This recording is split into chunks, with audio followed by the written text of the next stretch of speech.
Hi, and welcome to How We Get Thru, the podcast where we share stories, mental health insights, and healing advice on life's everyday challenges. I'm your host, Jen, and today's guest is Morgan Carrion, an associate marriage and family therapist in California. In this episode, Morgan and I talk about the wild world of forming your identity in motherhood. Spoiler alert, it's a journey that's less like following a map and more like wandering through a twisty labyrinth. But we've got some great tips on self-compassion and creating spaces for you to feel like yourself again. Now let's get into it.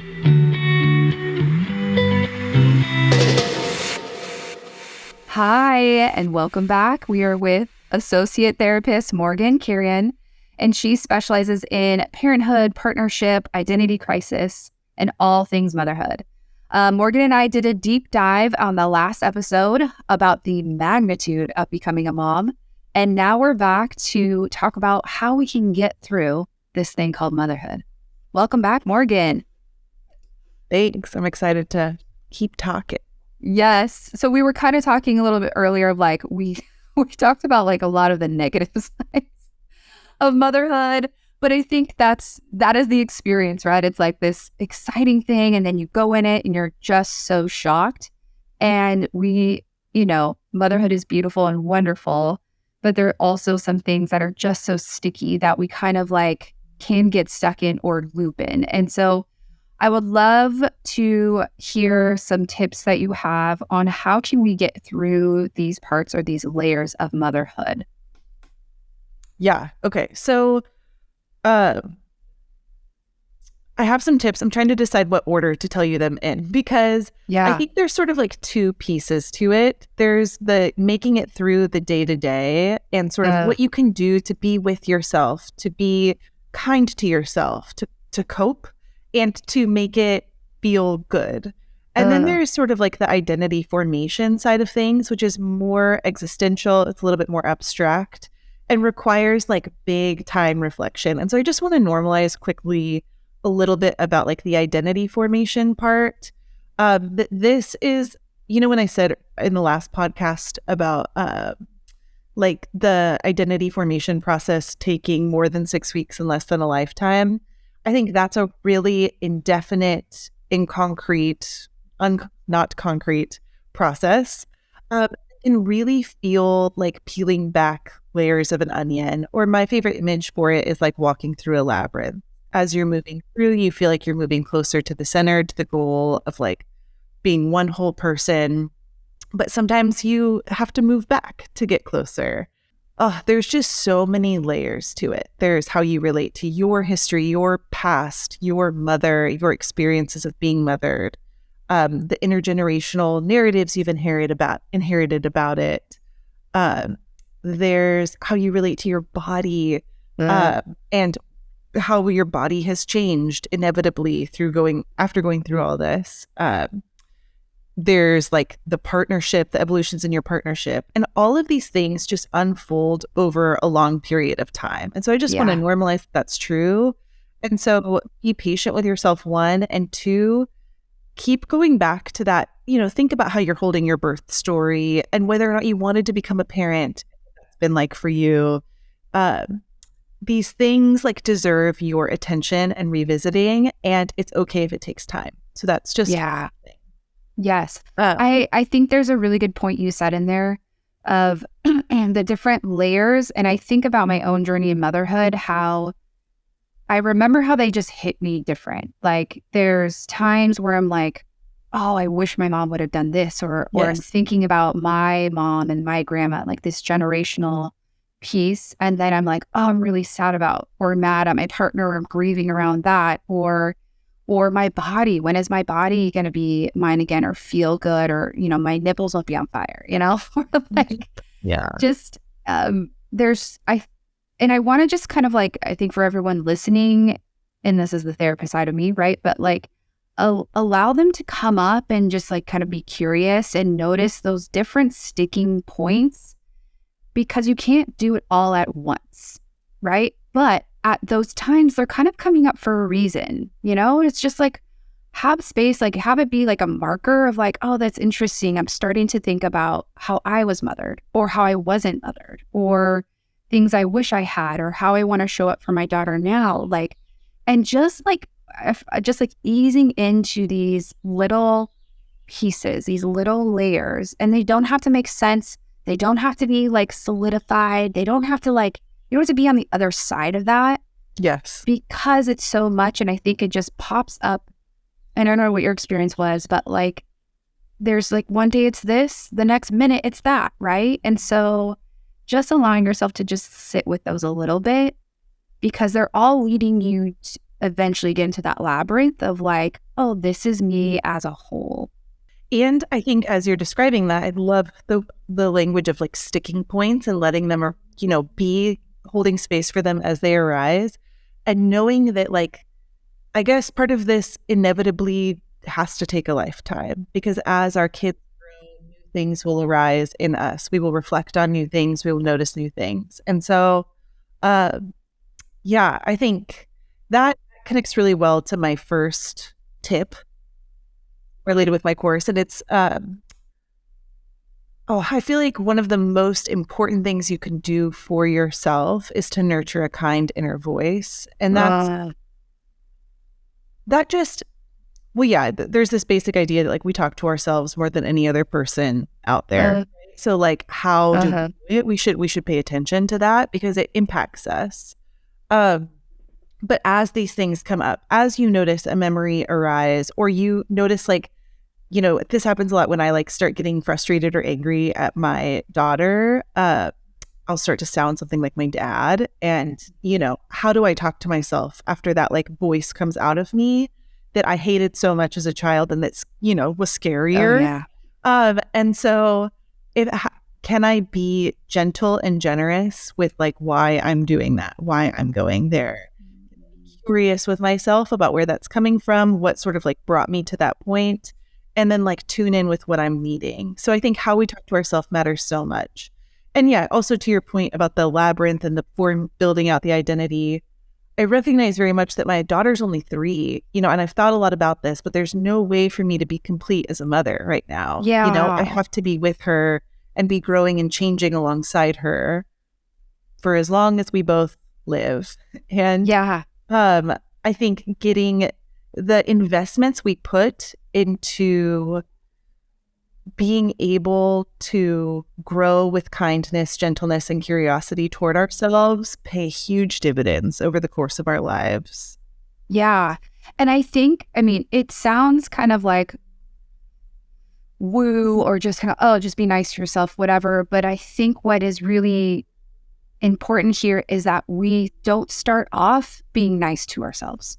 Yes. We don't. We don't start off being like, oh, it's okay, you're having a hard time breastfeeding.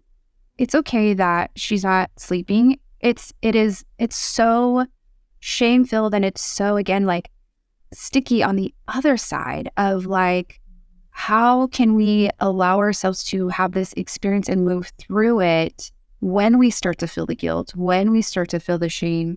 And again, it's that balancing, that yin yang. So the only way through that is that self-compassion or the curiosity. I think self-compassion is on one side, shame is on the other side. And this rainbow, this pathway through is curiosity. Oh, I love that image. Yes. Because, and this is like my therapist hat coming on again, shame and guilt are inhibitory emotions, right? They sort of distract you from the deeper core emotion that you're experiencing, right? And so if you always think like, this is not the real thing, the shame and the guilt is not the real thing, I need to sort of use that rainbow, that curiosity rainbow to figure out like, is there fear here right now? Is there grief? Is there anger? Is there sadness that like, breastfeeding has been so hard and something I really wanted to do.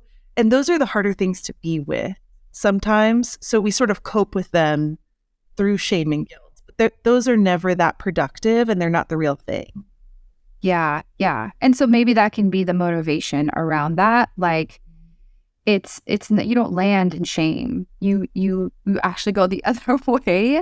Yes. And that curiosity of like, what else is actually here? Like, allow yourself to feel or to be, because this shit is hard. Yeah. And these little human beings are mirrors every day of what you're doing or what you're not doing, or even this lack of self-compassion. you know, which is hard. It's really hard. But I think it's also just a reminder of like, when you become a mother, you grow and you change and you are encouraged to by your children, you know? Yes. And Sorry, maybe that's sort of like on the more positive side of things, Jen. Like, yeah, sort of like the really beautiful, complex offering that becoming a parent brings to you. It's like an invitation to grow and change through like the mechanism of love toward them. And you have to sort of intentionally also orient that back towards yourself. Yes, ultimately towards yourself. Yes. Yeah. One thing I hear from people often that they're so afraid of admitting, and I, feel so similarly to this, is like they so wanted to become parents and mothers, but they're just not loving it. They don't love washing dishes. They don't love doing laundry. They don't love changing diapers. Like, it's like hating the day to day, actually, sometimes. Yeah. And just starting to feel really angry about that and confused. Like, is this going to be my whole life for the next, even just like till my kids are school aged, 7 years? And I just don't like it. And so my second big encouragement is just that like you really can't love it all and there's no expectation to. Mothers seem to feel this weird thing like we should love grunt work, but obviously nobody does, you know? Nobody does. God. Nobody loves laundry. Some people do. So here's my encouragement to you then. I think like practice tuning in for like small momentary pleasures every day, even just like one 30-second to 5-minute period where one thing I've always loved doing since my baby was little was like smelling her feet. They have like a weird stinky smell that like I think is like so good. And so I will just like take a minute and I would just, even like now that she's older and they smell so much worse, I still do it. I still just like smell her feet. And to me, it's like accessing, and what I'm talking about is accessing pleasure through your nervous system and through your body, which is something that mothers often get really disconnected from too. So taking a minute and being really mindful about like rubbing that really, really soft cheek or like feeling that obnoxiously big head under your hand and how warm it is and the weight of their body on you, right? We know how much isn't going to last forever. This is what it is. I think this is the pressure to enjoy it all. You know, you get those comments at the grocery store or whatever of like, you're going to miss this. And you're like, by so fast. This. Yeah. So, and I think people feel so much anxiety that they're not holding on to it, that it's slipping through their fingers and they're not loving it. So don't love it all. Love 60 seconds a day. Find pleasure in really small moments because those will be your memories, one. So if you're really mindful about it, if you tune in with all of your senses and all your attention, you're helping your brain record the experience in a way that's like positive, protect it. And two, just normalize for yourself that, don't put undue pressure on yourself to love the things that are inherently not lovable. Yeah, exactly. I love that. And I think too, in my own experience, there's moments that I want to connect with my kids physically like that, like, and really appreciate them and who they are. And then there's moments where I want to connect to myself and then connect to them. And I do that part of like singing or dancing to a song that I like, because I think I really in the last couple of months too, like coming back to me and embodying me is really moving my body. I mean, turns out I'm like really sensual person. Wait, that's amazing though. And it's so crazy that was forgotten for you, right? Or undiscovered. Yes. So yes. So and yes, exactly. And motherhood like really like eclipsed that, but also there was like things before that where I started to lose that part of me. And so this is kind of what I was talking about in the last episode, is like coming back to these pieces that are innately me and letting those shine or connecting to those pieces. And then I can invite my kids into my connection with that, right? Like, do you want to dance with me? Or you don't have to, but like, I'm going to dance around and I think that this idea of embodiment can feel so far away. Yes. But I think in my experience is like, it's actually being in my body, moving my body, like like I'm at a freaking like concert right now and I'm in my kitchen doing dishes, right? Or just like singing at the top of my lungs. Like, so I just would like encourage everybody to find the pieces that if it is connecting to your kids first, great. If it's connecting to yourself, great. If it's both of those or it's something else, like giving yourself room and space to sit or come back to yourself. And that, and you know, you got to be patient with that. You got to be patient with that. Yeah. But that it can be easily accessible in your everyday life. Yeah. Oh, man, we could talk about this forever. My whole body is like tingling with excitement because I think that there's so much to what you just said. And I'm so glad that you wrapped it back around because I think that's my ultimate hope for people is that you would really connect with yourself and find pleasure with yourself and to realize that there's this well of resources around you constantly through the mechanism of your body to experience pleasure, to find grounding and orientation, and to feel joy just through the felt sense of, you know, and yeah, your body. And I think what you were describing about dancing, man, you know, my daughter's 3 and she is on the one hand so uninhibited, right? The way she moves her hips, it's so sexy. The way she works her body and checks herself out. You know, she's never seen anyone do that, but she's just loving herself. Yeah. And it's inspiring to me. But then also I simultaneously watch her watching me and mimicking me and mirroring me. And so when we dance together or like look at leaves together or feel sun on our skins together or play with water, there's this very clear exchange happening between like I'm watching her and relaxing because I see her relaxing, but I'm also trying to show her how to be in herself and not so conscious of somebody else all the time because she also is simultaneously very much looking to me for what to do and how to be. And so I don't know, there's this interesting exchange that you're bringing to mind right now that's so beautiful. And I love it. The dancing with your kids is so freeing and liberating. And I feel like everybody should try. Yeah. And I think it kind of flips the script of like, I have to create spaces for my children all the time, where that's not true. I actually need to create spaces for me as well.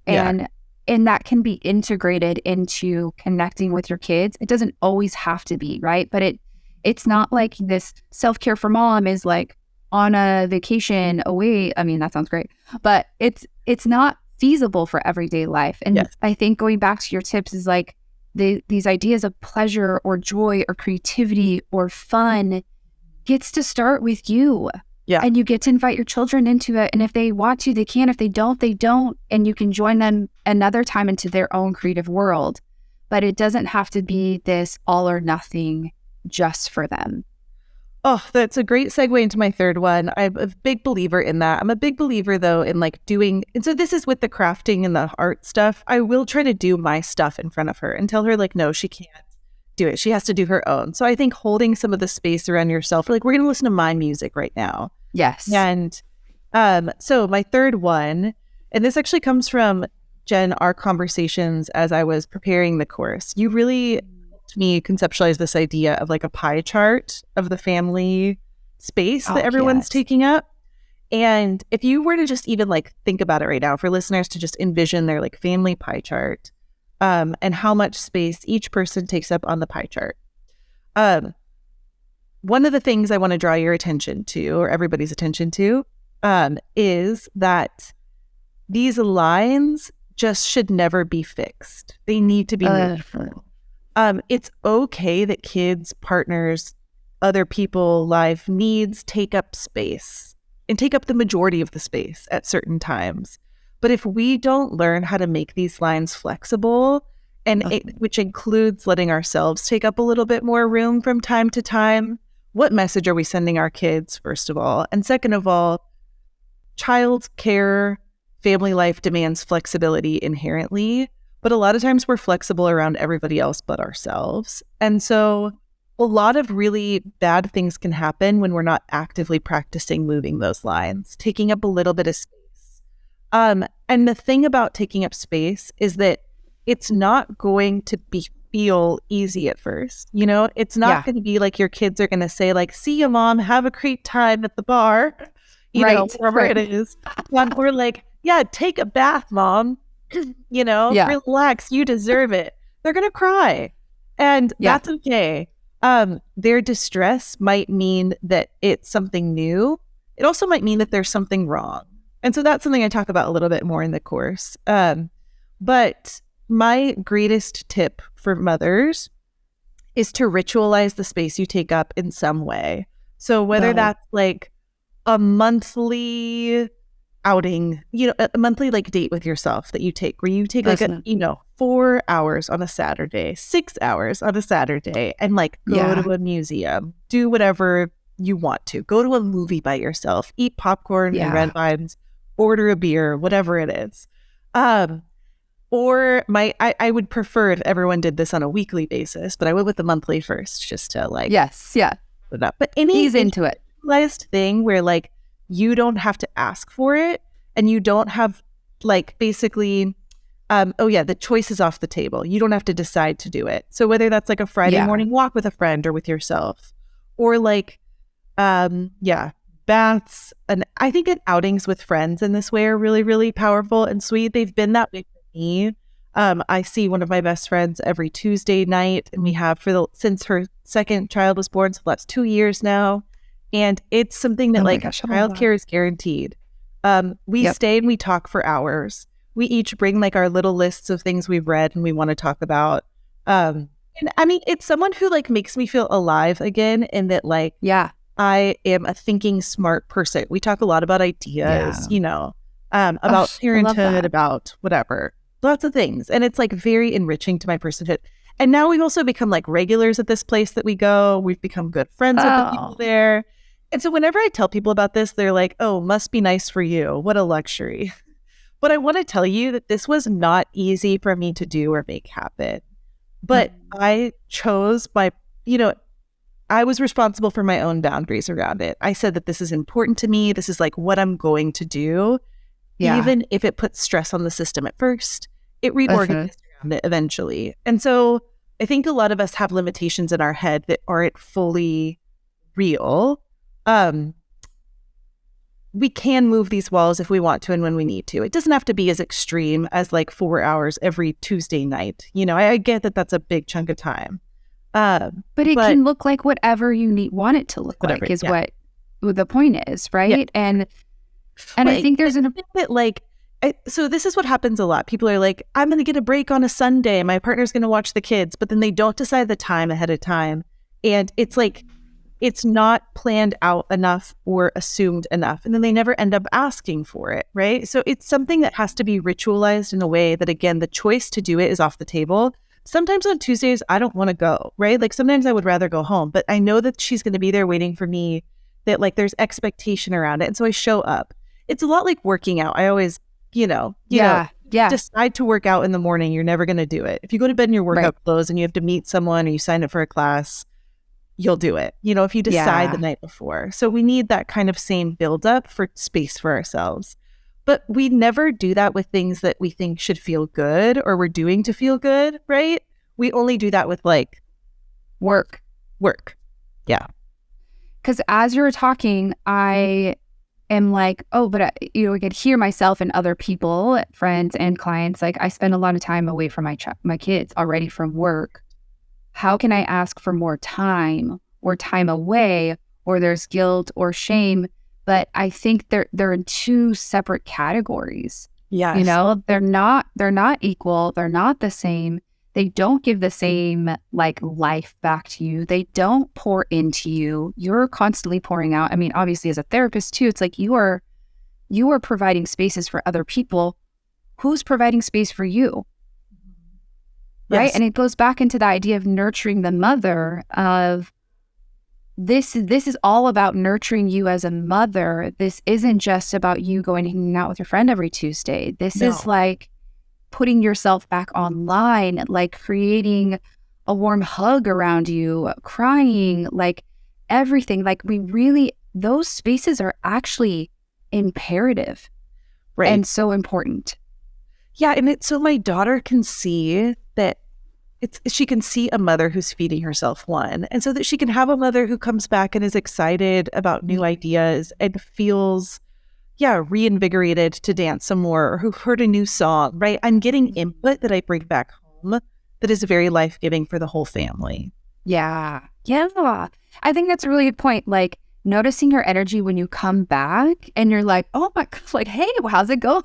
I think I always feel lighter of like, oh my gosh, hi, how are you? Like I want to hug you, squeeze you, because your capacity has gotten refilled and you are excited to be back with your family. And it takes a little bit the chore out of it. And you get to like, even like when your partner is like, you leave your partner and you come back, there's like some invigorating pieces for you that you get to be excited about life again because you've gotten connected to yourself and other people. It's just I think a different way of re-entering into your life that is important. Yes. And I will say with that, though, just to normalize, like a lot of times I'm invigorated for 5 minutes and then I feel like, I wish I had a break again. So just to normalize that yes. It doesn't have to give you energy that's sustained. It's about the whole person it's feeding back into. Exactly. And so for me, it's also something I get to look forward to. And it's a part of what has brought me stability in my life. One thing I talk about a lot with clients is like, how can you sort of find those posts of stability, especially when you're in disorienting seasons?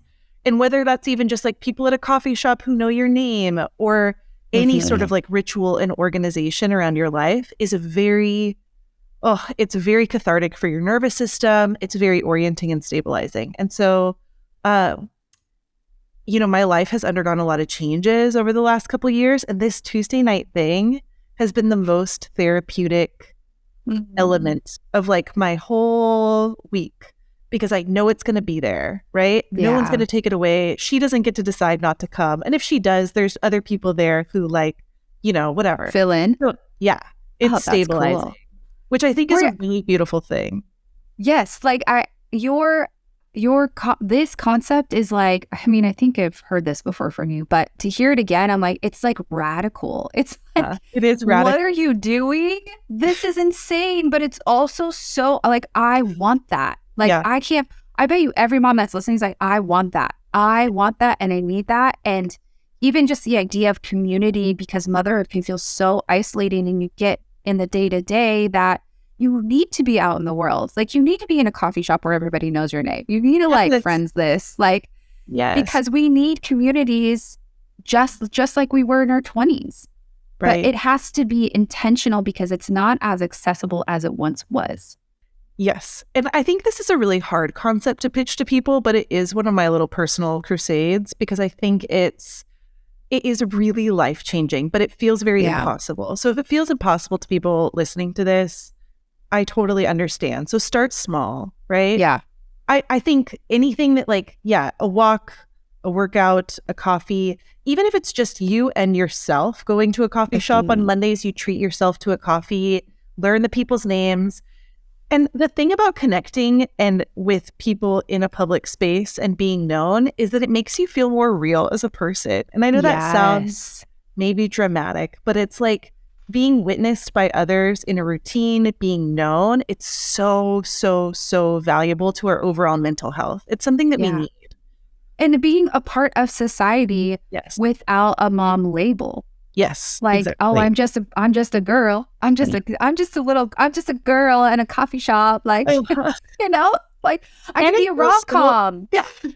And it feels so fun to be like, and I've got kids at home. You would never, you would never know. Yeah. That's why I always like when my husband and I are like on a date night and like we see families, like, do they think like we just don't have kids and we're just like really young and we're just out having fun? Which meanwhile, we know exactly what that feels like when that screaming child is like not wanting to eat or sit at the table. And I'm like, anyway, you can be who you want. Yeah. But I like with anything, it's like you just take one small piece. You take one small piece and you start to work it in, because this isn't another thing that you need to do. No. It's one small thing you're learning to integrate for yourself in your life. It's not a to-do list. It's integrating for you. I love that. I'm going to use that. Okay, yeah, take her. Tweet that. Tweet that. Oh, yeah. Tweet that. Speaking of like being in society and being a part, you create wonderful spaces for women. Can you talk about a little bit of your practice, where people can find you, and of course the amazing things you're doing for women? Yeah. Okay, so I work at Spaces Therapy LA. It's a really, really wonderful practice. We do a lot of different kinds of therapy, but also events and group offerings. The motherhood and identity groups that I run have a rolling wait list. So you can go to our website and just like drop your email. We will let you know like once we have enough people to start the next one. I'm running one right now. Those run for 12 weeks. It's $60 a session. It's only 8 people, the same 8 people every week. So that's more like a traditional proper therapy group. And it's around motherhood and identity. So it is about this like idea of finding yourself again. And then I run with an organization called By Way of Us, which is an amazing organization. So good. Everyone should check it out. It's like a community events organization. Yeah. Run by Sarah Kim, who's just a beautiful human through and through. Every event I've gone to of theirs, and I'm not an event going person, I feel so comfortable. 1, everyone there is so freaking cool. It's unreal. And 3, it's like very, very life-giving. A lot of mothers and a lot of non-mothers, a lot of women entrepreneurs. It's great. Sarah and I run together a free monthly group. It's kind of like a mom meetup. It's called Mom World. It's on the third Friday of every month. You can sign up for that through By Way of Us, or there's a link through the Spaces LA website. And that's all in person, right? It's all in person. Virtual. Yes. Okay. Good to know. Yeah. And then as a therapist, I do traditional couple, family therapy, all that stuff. But I also have been starting to get into more just like shorter term parenthood prep type stuff for couples and individuals getting ready for their first child, or just wanting to prepare for the second, third round, whatever it is. We just do some like reflective work about unpeeling some of those layers we were talking about earlier, and sort of helping prepare for all that unbidden that we talked about, and just like trying to figure out what we can do ahead of time.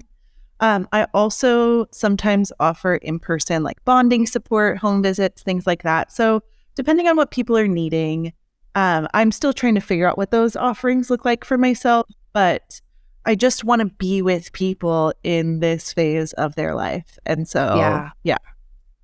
Morgan, I'm really excited for you. I mean, you're already on a path. You already know so much about yourself, but when you even like talk about the bonding or the parent education, like you are such like, oh my gosh, I'm gonna get woo, but like vibrationally, like you're in it. You are aligned. You're exactly where you need to be and who you are and the calling of this. And so I think wherever this is going to take you, like I'm like, try all the things, put on all the hats, because it's going to really, I don't know, just expand you and be really, I mean, you already really are powerful and hold such great space for other people. So I just wanted to like, I'm like, yes, go, like, keep going. This is like, you're on such a great path. So I'm just really excited to see even the more amazing things that you are doing on top of the really great spaces you're already creating. So that means so much. I'm like receiving that blessing wholeheartedly. I am obviously still learning, as we all are, but I'm so excited. I can't believe the momentum that some of this stuff has taken on, and I feel so grateful for that, Jen. So I'm gonna hold that. And I think that momentum is like, you listen to that, because that is like propelling you forward. Like that is like telling you you're on the right track with it. So so exciting.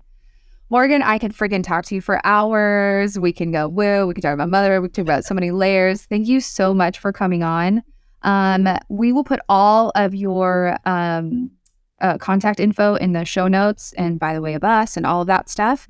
And if anyone listening, you can check out Morgan's course, Finding Yourself Again in Motherhood, on the How We Get Thru app. And we'll see you next time. We got to do this again. Yeah, we do. For sure. All right. Thanks, Morgan. Okay. Bye, Jen. Thanks for listening to our show. We hope that you feel less alone with a better direction on how to connect to all aspects of who you are. And if this podcast is gearing you up to find out how you can apply this to your own life, check out Morgan's course, Finding Yourself Again in Motherhood, on the How We Get Thru app, which is available for both Android and iPhone. Stay tuned for next week's episode as I talk to yet another licensed therapist, Leslie Slemons, on the all too familiar topic of mom anxiety. Thanks again, and we'll see you next time.